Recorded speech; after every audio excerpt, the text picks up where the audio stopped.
একদিন আমার স্বামী বাড়িতে কাজকর্ম করার জন্য একটি ছেলেকে নিয়ে আসলেন। ছেলেটি ছিল অত্যন্ত সৌন্দর্য। তাকে দেখে আমি মুগ্ধ হয়েছিলাম। সে কি করে একজন কর্মচারী হতে পারে?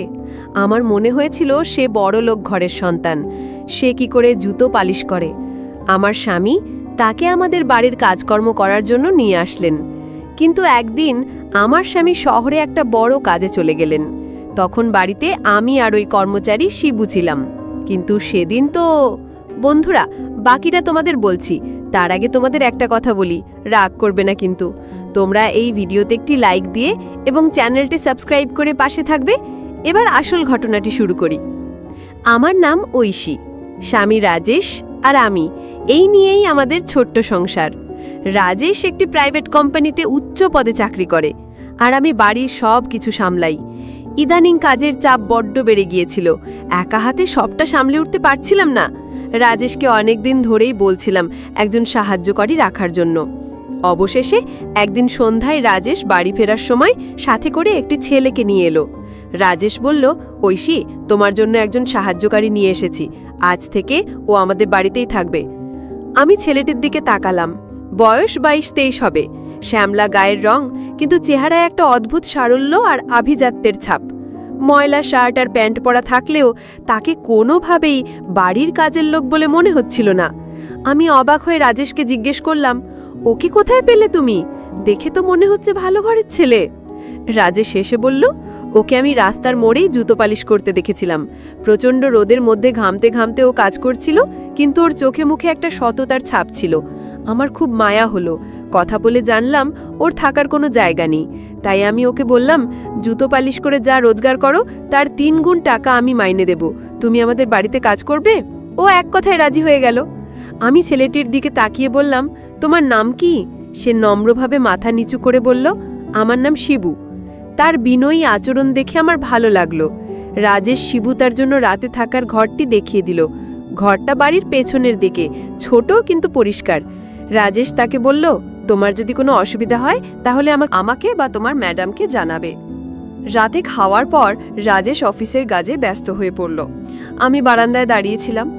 দেখলাম শিবু তার ঘরের সামনে চুপচাপ আকাশের দিকে তাকিয়ে আছে। কি যেন একটা গভীর বিষণ্ণতা তার চোখে মুখে। আমি কৌতূহলবশত এগিয়ে গেলাম। এখানে কি করছো শিবু? সে চমকে উঠে আমার দিকে তাকালো। বলল, কিছু না ম্যাডাম, এমনিতেই। আমি বললাম, তোমার কি বাবা মা কেউ নেই? শিবু একটা লম্বা শ্বাস ফেলে বলল, না ম্যাডাম, আমি খুব ছোটবেলায় হারিয়ে গিয়েছিলাম। তারপর থেকে মানুষের বাড়িতে, স্টেশনে, রাস্তার মোড়ে বড় হয়েছি। বাবা মায়ের চেহারাও আমার ঠিকমতো মনে নেই। তার কথা শুনে আমার মনের ভেতরটা কেমন করে উঠল। কিন্তু পরক্ষণেই শিবু আমার দিকে অদ্ভুতভাবে তাকিয়ে বলল, ম্যাডাম, আপনাকে দেখে আমার কেন যেন খুব চেনা চেনা লাগছে। মনে হচ্ছে আপনাকে আমি আগেও কোথাও দেখেছি। কথাটা শুনে আমি চমকে উঠলাম। একজন কর্মচারী যাকে আমি চিনি না, জানি না, তার মুখে এমন কথা শুনে আমার মনের ভেতরটা কেমন যেন অস্বস্তিতে ভরে গেল। আমি কঠোর স্বরে বললাম, কাজের মানুষের মতো থাকো, বেশি কথা বলার দরকার নেই। এখন যাও, ঘুমিয়ে পড়ো। শিবু আমার কথায় হয়তো কষ্ট পেল। সেই চুপচাপ মাথা নিচু করে নিজের ঘরে চলে গেল। কিন্তু আমার মনে কেমন যেন সন্দেহ হলো। ছেলেটা কি আসলেই সহজ সরল, নাকি এর পেছনে অন্য কোনো উদ্দেশ্য আছে? তার ওই অদ্ভুত চাহনি আর কথা আমার রাতের ঘুম কেড়ে নিল। পরের দিন থেকে শিবু বাড়ির কাজে লেগে গেল। তার কাজে কোনো খুঁত ধরার উপায় ছিল না। ঘরদোর ঝকঝকে তকতকে রাখা, বাগান পরিষ্কার করা, বাজার করা, সব কাজ সে অত্যন্ত নিষ্ঠার সাথে করত। রাজেশ তো তার কাজে মুগ্ধ। সারাক্ষণ আমার কাছে শিবুর প্রশংসা করত। দেখেছো ঐশী, কি ভালো একটা ছেলেকে এনেছি, একেবারে হীরের টুকরো। আমি রাজেশের কথায় সায় দিতাম, কিন্তু আমার মন থেকে সন্দেহের কাঁটাটা নামাতে পারছিলাম না।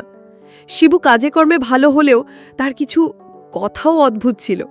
সে প্রায়ই আমার দিকে অপলক দৃষ্টিতে তাকিয়ে থাকত। আমি টের পেলেই সে চুপ নামিয়ে নিত। মাঝে মাঝে অনুমতি ছাড়াই বেশি কথা বলতো, যা আমার অস্বস্তি বাড়িয়ে দিত। একদিন দুপুরে আমি আমার পুরনো অ্যালবামগুলো দেখছিলাম। আমার ছোটবেলার ছবি, বাবা মায়ের সাথে তোলা ছবি। হঠাৎ পেছনে কারো উপস্থিতি টের পেয়ে ঘুরে তাকালাম। দেখি শিবু দরজার পাশে দাঁড়িয়ে আছে। আমি কিছুটা বিরক্ত হয়ে বললাম, তুমি এখানে কি করছো? অনুমতি ছাড়া আমার ঘরে ঢুকেছো কেন? শিবু ভয় পেয়ে বলল, মাফ করবেন ম্যাডাম, আমি আপনাকে ডাকতে এসেছিলাম। আপনি দুপুরের খাবার খাবেন কিনা তার জন্য এসেছিলাম। আমি কঠোরভাবে বললাম, দরজার বাইরে থেকে ডাকতে পারতে, আর কখনো আমার অনুমতি ছাড়া ঘরে ঢুকবে না। সেই মাথা নিচু করে চলে গেল। কিন্তু আমি লক্ষ্য করলাম যাওয়ার আগে তার চোখ দুটো অ্যালবামের উপর আটকে ছিল। আমার সন্দেহ আরও ঘনীভূত হল। তার উদ্দেশ্য পরিষ্কার নয় বলে মনে হচ্ছিল, নাকি অন্য কোনো উদ্দেশ্য। কয়েকদিন পর শিবু এসে আমাকে বলল, ম্যাডাম, আমাকে যে ঘরটা দিয়েছেন সেখানে আমার থাকতে একটু অসুবিধা হচ্ছে। আমি অবাক হয়ে বললাম, কেন, কি অসুবিধা? সে ইতস্তত করে বলল, ঠিক বলতে পারবো না ম্যাডাম, ঘরটাতে ঢুকলে আমার কেমন যেন একটা অস্বস্তি হয়, মনে হয় এই পরিবেশটা আমার জন্য নয়। আমি তার কথা শুনে তার ঘরে গেলাম। চারপাশ ভালো করে দেখলাম, আলো বাতাসের কোনো কমতি নেই, ঘরটাও পরিষ্কার। আমি কোনো সমস্যাই খুঁজে পেলাম না। আমার রাগ বেড়ে গেল। আমি বললাম, দেখো শিবু, আমি তোমার কোনো নাটক সহ্য করব না। যে ঘরে থাকতে দেওয়া হয়েছে সেখানেই থাকতে হবে। যদি বেশি সমস্যা হয় তাহলে তুমি কাজ ছেড়ে চলে যেতে পারো। আমার কথায় শিবু কষ্ট পেয়েছিল, তা তার মুখ দেখেই বোঝা যাচ্ছিল। সে আর একটাও কথা না বলে নিজের কাজে কর্মে মন দিল। কিন্তু সেদিন রাতে আমি একটা অদ্ভুত স্বপ্ন দেখলাম কর্মচারীর সেই ছেলেটি আমাকে বলল, ম্যাডাম, আমি আর আপনার বাড়িতে থাকব না, চাকরিও করব না, কারণ আপনি অনেক সন্দেহ করেন। আমার টাকার দরকার নেই, আমি চলে যাব। ম্যাডাম, আমার চরিত্র অনেক ভালো, আপনি আমাকে শুধু শুধু সন্দেহ করেন। ঘুমটা ভেঙে যাওয়ার পর আমার সারা শরীর ভয়ে কাঁপছিল। এই স্বপ্নটা আমি আগেও কয়েকবার দেখেছি। সকালে ঘুম থেকে ওঠার পর থেকে আমার মনটা খারাপ ছিল। স্বপ্নের ঘটনাটা আমাকে ভীষণভাবে নাড়া দিয়ে গেছে। শিবুর কথা মনে পড়তেই আমার মন খারাপ হয়ে গেল। রাজেশ আমার অবস্থা দেখে জিজ্ঞেস করল, কি হয়েছে ঐশী, তোমাকে এমন চিন্তিত দেখাচ্ছে কেন? আমি তাকে স্বপ্নের কথা বললাম। রাজেশ আমাকে সান্ত্বনা দিয়ে বলল, এসব কথা ভেবে কষ্ট পেও না, যা হওয়ার তা হয়ে গেছে। কিন্তু আমার মন মানছিল না। সারাদিন আমি অন্যমনস্ক হয়ে রইলাম। এরই মধ্যে শিবুর অদ্ভুত কথাগুলো আমার কানের মধ্যে বাজতে লাগলো। সন্দেহ আরও বেড়ে গেল। সে এখন আগের চেয়েও বেশি চুপচাপ থাকত, কিন্তু তার সেই অদ্ভুত চাহনিটা বদলায়নি। মাঝে মাঝে দেখতাম সে উঠোনের এক কোণে বসে কি যেন ভাবছে। তার চোখের কোণে জল চিকচিক করত। আমার মনে হতো এই ছেলেটা কোনো বড় রহস্য লুকাচ্ছে। একদিন আমি রাজেশকে বললাম, আমার শিবুকে নিয়ে খুব ভয় করছে, ওর কথাবার্তা একদমই স্বাভাবিক নয়, আমার মনে হয় ও ভালো মানুষ নয়। রাজেশ আমার কথা উড়িয়ে দিয়ে বলল, ঐশী, তুমি অকারণে ওকে সন্দেহ করছো। ও খুব ভালো ছেলে, হয়তো ওর জীবনে অনেক কষ্ট আছে, তাই একটু চুপচাপ থাকে।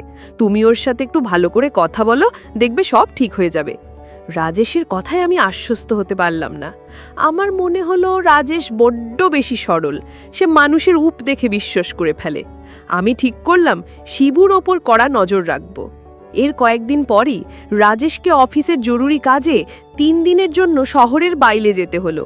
যাওয়ার আগে সে শিবুকে ডেকে বলল, শিবু, আমি কয়েকদিনের জন্য থাকবো না, তুমি বাড়ির সব দায়িত্ব ঠিকমতো পালন করবে, আর ম্যাডামের খেয়াল রাখবে। শিবু মাথা নেড়ে সম্মতি জানালো। রাজেশ চলে যাওয়ার পর আমার মনের ভেতরটা কেঁপে উঠল। এই কদিন আমাকে এই অদ্ভুত লোকটার সাথে একা বাড়িতে থাকতে হবে। আমার ভয়টা শতগুণ বেড়ে গেল। আমি ঠিক করলাম এই সুযোগে শিবুর আসল পরিচয় খুঁজে বের করতেই হবে। সে আসলে কে, কি চায় তা আমাকে জানতেই হবে। রাজেশ যাওয়ার প্রথম দিনটা কোনো অঘটন ছাড়াই কেটে গেল। শিবু বাড়ির কাজ নিঃশব্দে করে যাচ্ছিল, কিন্তু তার নীরবতা আমার কাছে আরো বেশি ভয়ের কারণ হয়ে দাঁড়িয়েছিল। আমার মনে হচ্ছিল এটা হয়তো বড় কোনো ঝড়ের আগের শান্ত অবস্থা। রাতে আমি নিজের ঘরের দরজা ভালো করে বন্ধ করে ঘুমোলাম। আমার মনে হচ্ছিল আমি যেন নিজের বাড়িতেই একজন বন্দী। পরদিন দুপুরে আমি রান্নাঘরে কাজ করছিলাম। হঠাৎ বাইরে থেকে একটা চিৎকারের আওয়াজ পেলাম। আমি দৌড়ে বাইরে গেলাম। দেখি পাশের বাড়ির ছোট ছেলেটা খেলতে গিয়ে পুকুরে পড়ে গেছে এবং পানিতে পড়ে গিয়েছিল। সেখানে কেউ ছিল না। আমি সাঁতার জানি না, কি করব ভেবে পাচ্ছিলাম না। ঠিক সেই মুহূর্তে শিবু তার পাশেই কাজ করছিল। সে ঘটনাটা দেখতে পেয়ে এক মুহূর্তও দেরি না করে পুকুরে ঝাঁপ দিল। নিজের জীবনে ঝুঁকি নিয়ে এসে ছেলেটাকে পানি থেকে তুলে আনলো।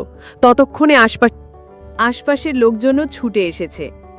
সবাই শিবুর সাহসীর প্রশংসা করতে লাগল। ছেলেটির মা এসে তো শিবুর পায়ে পড়ে কান্নাকাটি শুরু করে দিল। আমি দূর থেকে পুরো ঘটনাটা দেখলাম।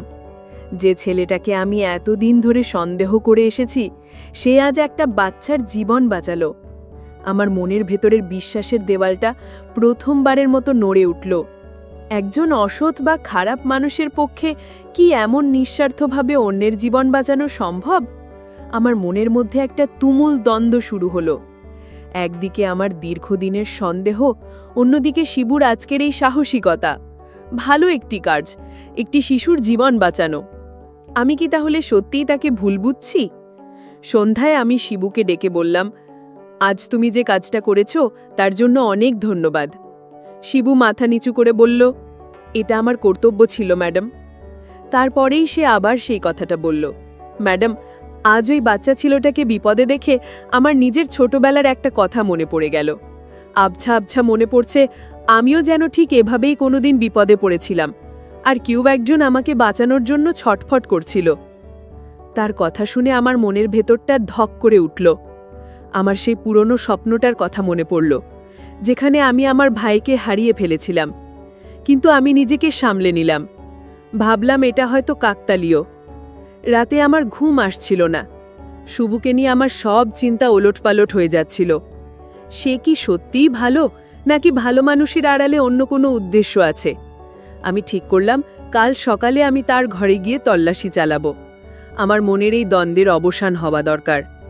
পরদিন সকালে শিবু যখন বাজারে গেল, আমি সেই সুযোগে তার ঘরে ঢুকলাম। ছোট একটা ঘর, আসবাবপত্র বলতে একটা চৌকি আর একটা ছোট টেবিল, সবকিছু খুব গোছানো। আমি তার তোশকের নিচে, বালিশের নিচে খুঁজে দেখলাম, কিছুই পেলাম না। হতাশ হয়ে যখন ফিরে আসব, তখন টেবিলের ওপর রাখা একটা পুরনো ময়লা কাপড়ের পুটলির দিকে আমার চোখ পড়ল। আমার হাত কাঁপছিল। এটা খোলা কি ঠিক হবে? কিন্তু আমার কৌতূহল আমাকে থামতে দিল না। আমি সাবধানে পুটলিটা খুললাম। ভেতরে একটা মাত্র জিনিস ছিল, একটা পুরনো, বিবর্ণ হয়ে যাওয়া ছবি। ছবিটা হাতে নিয়ে আমি অবাক হয়ে গেলাম। আমার পায়ের নিচের মাটি সরে যাচ্ছিল, কারণ ছবিটা ছিল আমার ছোটবেলার ছবি। আর আমার পাশে দাঁড়িয়ে থাকা ছোট ছেলেটা, সেই ছিল আমার হারিয়ে যাওয়া ভাই শুভ। আমার মাথা ঘুরছিল। আমি ছবিটা হাতে নিয়ে টলতে টলতে নিজের ঘরে ফিরে এলাম। আমার বিশ্বাস হচ্ছিল না, এই ছবি শিবুর কাছে কি করে এলো? তাহলে কি শিবুই আমার হারিয়ে যাওয়া ভাই শুভ? আমার মস্তিষ্ক কোনোভাবে দুটো বিষয়কে এক করতে পারছিল না। মনের ভেতরটায় আনন্দের চেয়েও বেশি ছিল বিস্ময় আর একরাশ অপরাধবোধ। আমি সোফায় বসে কাঁপছিলাম। যাকে আমি এতদিন ধরে ভুল বুঝেছিলাম, তাকে অনেক কিছু ভেবে এসেছি, যার সাথে এত দুর্ব্যবহার করেছি, সে আমার নিজের রক্তের ভাই। আমি পাগলের মতো অপেক্ষা করছিলাম শিবুর বাজার থেকে ফেরার জন্য। প্রত্যেকটা মিনিট আমার কাছে এক একটা ঘন্টার মতো মনে হচ্ছিল। অবশেষে শিবু ফিরল। আমি তাকে দেখেই দৌড়ে তার সামনে গেলাম। আমার চোখ দিয়ে তখন অঝরে জল পড়ছে। শিবু আমাকে ওই অবস্থায় দেখে ভয় পেয়ে গেল। সে জিজ্ঞেস করল, ম্যাডাম, কি হয়েছে? আপনি কাঁদছেন কেন? আমি কি কোনো ভুল করেছি? আমি তার কথার উত্তর না দিয়ে কাঁপা কাঁপা হাতে ছবিটা তার সামনে ধরে বললাম, এই ছবি তুমি কোথায় পেলে শিবু? ছবিটা আমার হাতে দেখে শিবু চমকে উঠল। তার মুখটা ফ্যাকাশে হয়ে গেল। সে মাথা নিচু করে বলল, ম্যাডাম, এটা আমার কাছেই ছিল। এটা আমার দিদির ছবি। আমি যখন ছোট ছিলাম তখন দিদির সাথে এই ছবিটা তুলেছিলাম, কিন্তু একদিন একটা মেলায় গিয়ে আমি দিদির কাছ থেকে হারিয়ে যাই। তারপর থেকে এই ছবিটাই আমার একমাত্র সম্বল। আমি আর নিজেকে ধরে রাখতে পারলাম না। কান্নায় ভেঙে পড়ে বললাম, এই ছবিতে থাকা ছেলেটা কি তুমি? শিবু অবাক হয়ে আমার দিকে তাকিয়ে বলল, হ্যাঁ ম্যাডাম। আমি চিৎকার করে কেঁদে উঠলাম, বললাম, আর আমাকে ম্যাডাম বলিস না রে, আমি তোর দিদি, আমি তোর ঐশী দিদি, আর তুই আমার ভাই শুভ। শুভ অর্থাৎ শিবু আমার কথা শুনে পাথরের মতো দাঁড়িয়ে রইল। তার চোখ দুটো বিস্ময়ে বড় বড় হয়ে গেল। আমি কাঁদতে কাঁদতে বললাম, আমার সব মনে পড়েছে। ছোটবেলায় আমি তোকে মেলায় নিয়ে গিয়েছিলাম। আমার অসাবধানতার কারণে তুই ভিড়ের মধ্যে হারিয়ে গেলি। বাবা মা আর আমি তোকে কত খুঁজেছি। তুই আমাদের মায়ের পেটের আপন ভাই। শুভরও চোখ দিয়ে এবার জল গড়িয়ে পড়ল। গলায় বলল, দিদি, তাই তো তোমাকে দেখে আমার এত চেনা মনে হতো। তোমার গলার স্বর, তোমার চোখ, সবকিছু আমার কাছে পরিচিত লাগত, কিন্তু আমি কিছুতেই মনে করতে পারছিলাম না। আমি তোকে কর্মচারী ভেবে কত সন্দেহ করেছি, কত অপমান করেছি। ভাই, তুই আমাকে মাফ করে দে। শুভ কেঁদে বলল, না দিদি, তুমি কোনো ভুল করনি, আমার ভাগ্যটাই খারাপ। সেদিন আমাদের দুই ভাই বোনের কান্নায় বাড়ির দেয়ালগুলো যেন ভিজে গিয়েছিল। আমি সঙ্গে সঙ্গে বাবা মাকে ফোন দিলাম, তাদের জানালাম আমি আমাদের শুভমকে খুঁজে পেয়েছি। ফোনের ওপাশ থেকে বাবা মায়ের কান্নার আওয়াজ শুনতে পেলাম। তারা বিশ্বাসই করতে পারছিলেন না। কয়েক ঘন্টা পর রাজেশও ফিরে এলো। বাড়ির পরিস্থিতি দেখে সে অবাক হয়ে গেল। আমি যখন তাকে সবটা খুলে বললাম, তখন সেও আনন্দে আত্মহারা হয়ে গেল। আমি প্রথম দিনই বুঝেছিলাম তুমি কোনো সাধারণ মানুষ নাও। সেদিন বিকেলে আমি আর রাজেশ মিলে শুভকে নিয়ে আমাদের বাবা মায়ের কাছে গেলাম। এত বছর পর হারিয়ে যাওয়া ছেলেকে ফিরে পেয়ে তাদের যে আনন্দ, তা ভাষায় প্রকাশ করার মতো নয়। আমাদের পরিবার আবার সম্পূর্ণ হলো। আমি আমার স্বামীকে ধন্যবাদ জানালাম আমার ভাইকে আমার কাছে ফিরিয়ে দেওয়ার জন্য। আমার মন থেকে সব সন্দেহ, সব অপরাধবোধ দূর হয়ে গেল। এখন আমার ভাই আমার পাশেই আছে। আমাদের পরিবার এখন অনেক হাসি খুশিতে আছে।